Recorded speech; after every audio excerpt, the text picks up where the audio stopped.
Gareth. You're listening to Nightbreed on Inspire Radio, and we've got Maelstrom of Wardaemonic on the line. Are you there, Maelstrom? Greetings, I'm here. Excellent to hear. How you doing, man? Really well, actually. Really well. Good. Awesome. So, crazy news. Wardaemonic's been around for 15 years. So I've got to ask you, man, what do you remember about the beginning? Like, how did it all begin? I think in the early days it was a fun time for all of us involved. I don't know that we really had a specific direction in mind. We just wanted to play and be fast and aggressive. There wasn't so much an ethos surrounding the band and no real direction. I think we just wanted to put music out there. Let's say black metal in Australia was thriving at the time. There were limited bands in Perth, but nationally it was quite a strong scene, maybe compared to today, I think, at least. Yeah. There hasn't been a renewal of new blood who've really taken up the reins or filled the absence left by those older bands in the early 2000s. Yeah. So you felt like you needed to fill the void, yeah?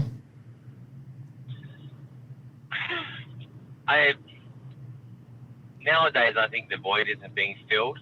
I think in 2005 there was plenty of inspiration. There was plenty to go off, and we were in very good company back then, I think. Yeah. No, definitely, man. So what about like show gig memories? What's kind of the sort of ones that stand out over the last 15 years? There must be a few. There are a whole bunch. Obviously, the first show always sticks out as a great one at the castle in Perth, which is now painted pink and it's a florist. Yeah.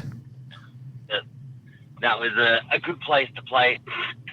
I've always thought that our ancestral home has really been the Child's Hotel. We had our first album launch there, and I think we played for fucking ever. We played for about an hour and a half or 70 minutes or some ridiculous number like that. I don't know that I'd have the patience personally to play that long nowadays, or even watch a local band who wanted to play a self-indulgent amount of time like that. But no, the Child's holds a lot of very good memories. Back when getting 200 people to local shows was a regular occurrence, and plenty of room backstage to sit around and be opulent. So yeah, like various tours and such in other countries through Asia and through the US. We've had a bunch of good times and crazy experiences there. Yeah, awesome. This is a bit of a side note, but I'm an Ulva fan, so I've got to ask. You guys got to cover Natton's Madrigal on the Ulva, My Own Wolf, and New Approach to Ulva. How'd you get on that, man? That's amazing. That was organised by a label who had put out an open call for bands that they wanted to contribute to that globally. And I think we'd been discussing getting on one of these kind of label-driven cover compilations for some time. We just missed out on a Dark Throne one, I think, that we were interested in getting to. Mm-hmm. And we've covered a couple of Dark Throne songs throughout the years and a couple of Ulva ones as well. And interestingly, the song that we decided to cover had never actually played live, to my knowledge. To the best of my memory, we've never attempted to do it live. It's quite a clusterfuck. There's a lot of time changes and weird clean vocals and things like that. Obviously, if you've heard the original, you can attest to the fact that it's such a quirky song. Yeah, it's one of my favourites, man. It's a good pick. Yeah, it's Ulva's just one of those bands. I think it's really divisive. I mean, they even divide fans of the band who, I mean, like the first three or the last three, or take your pick. So they're a unique and intriguing band, and it was an honour for us to be included as part of it. And I don't think we really had any competition for that chosen track. I know everyone wants to do the standout tracks off the standout couple of albums. And I think the fact that we arrived on the compilation late really lost the pole position to do all of those real anthems. But I'm happy with the one we chose. I'd like to dig that out one day, maybe play it again live. I return to it periodically and have a listen. And despite the awful production, it's a track that really stands out. I think as far as that compilation goes, it was a real unexpected choice. I think for a lot of people. Yeah, I love it, man. That's great. Excellent. And of course, coming up, we've got the Coronation 3 to the celebration of dark art, Feb 27 at Amplifier Bar. And this is, album launch as well. I've been listening. It's a killer album, man. All your stuff is, but this is huge. Thanks. What kind of response have you had? Surely it's good, yeah? I think you always expect a better response than you actually get for your new album, regardless of what kind of musician you are, because only you can really know the sheer amount of hours and work you put into the thing and how much blood, sweat and tears you've really poured over it. You've done things you've deleted and you've effectively just wasted time. But an album's such a strange thing. It's not done when it's finished. It's done when you say it's done. Yeah. You could keep going on forever doing overdubs and adding different guitars and keyboards and shit and recording till you've got that perfect take, or you just finally hit a point where you go, you know what, I'm not actually adding anything to this process anymore. It's as good as it's going to get. Yeah, that's it. So the response was good. It was the first time in a long time that we had label involvement. Obsequium, our previous full length, was done by itself, and it's nice to see a return on your investment, and it's nice to see you truly get a gauge for the sales when you see those emails popping up and you see that Bandcamp going up all the time. You can really get a gauge for how much you're selling. But Transcending Obscurity is the label we're on, and they've done a really good job. The guy, I think, puts a lot of himself into it and does a really great job in promoting it. I don't feel as though we kind of got pushed down the pecking order. So the response has been good. I think it's our best work. I think every album you probably look back on and go, yeah, that was better than the one before it.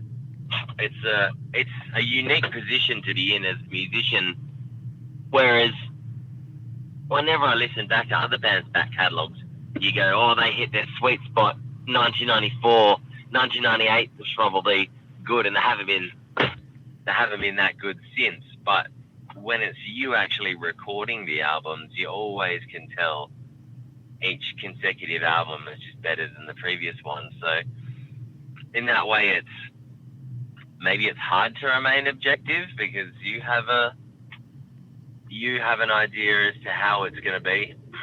But people liked it. I thought it was the fastest one and simultaneously the most kind of romantic one. I had lots of romantic parts in it, and I think it's fun to play. And it was the one that I'd personally rehearsed the most. I had to level up several levels to get good enough to play that stuff. Wow. I think that album broke me as far as drums is concerned. Probably injured me forever and done some irreparable damage. But it's made me better and more resilient player. And I think the other guys probably attested the same fact. And we started rehearsing again recently, and it's, I feel like very little actual playing acumen and prowess has been lost in the 18 months since our last show, I think, which was maybe September 2019 or October 2019. It was a freaking long time. We haven't gone that long without playing since the band's inception. So, yeah, it's a weird spot to be in, but then again, been crazy times lately, so it's probably not unexpected. Yeah, that's it. So, has there been any writing or anything like that going on in the 18-month break? Any writing? Yeah, like new material, that kind of thing. Yeah, stuff's written.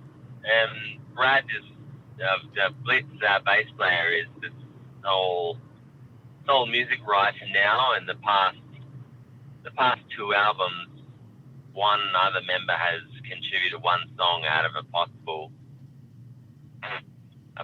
12. So the bassist does all the writing, and this new stuff is no exception. And I think it's changed direction once again, which is good. I think it's a natural progression change. I don't feel like it's forced. It's more or less what he's listening to and what the idea he had for the band. Once again, when all of that music is finished, I'll go through and add lyrics and add vocal patterns and that ilk. And I have a direction for where I want this album to go thematically in terms of lyrical content and theme. So I'm excited to see that come to fruition as well. So there is writing, but by the time we'd finished Obsequium, all the music for Acts of Repentance was already finished. Yeah. Whereas I think life circumstances and global pandemics have kind of gotten in the way of the writing and the focus for this new album. I mean, that's fine. We've been at the band so long, I don't feel as though we have any clocks on anything, and our label's not pushing us to get another album out in any particular time frame. So I like to let it happen naturally from this point. Coronation 3's coming up. Give the people some tidbits. Why are we coming out? What's going to happen? Well, our album launches are always fairly special. We haven't played personally in 18 months as a band. We're gonna hit it hard. We're gonna play new stuff.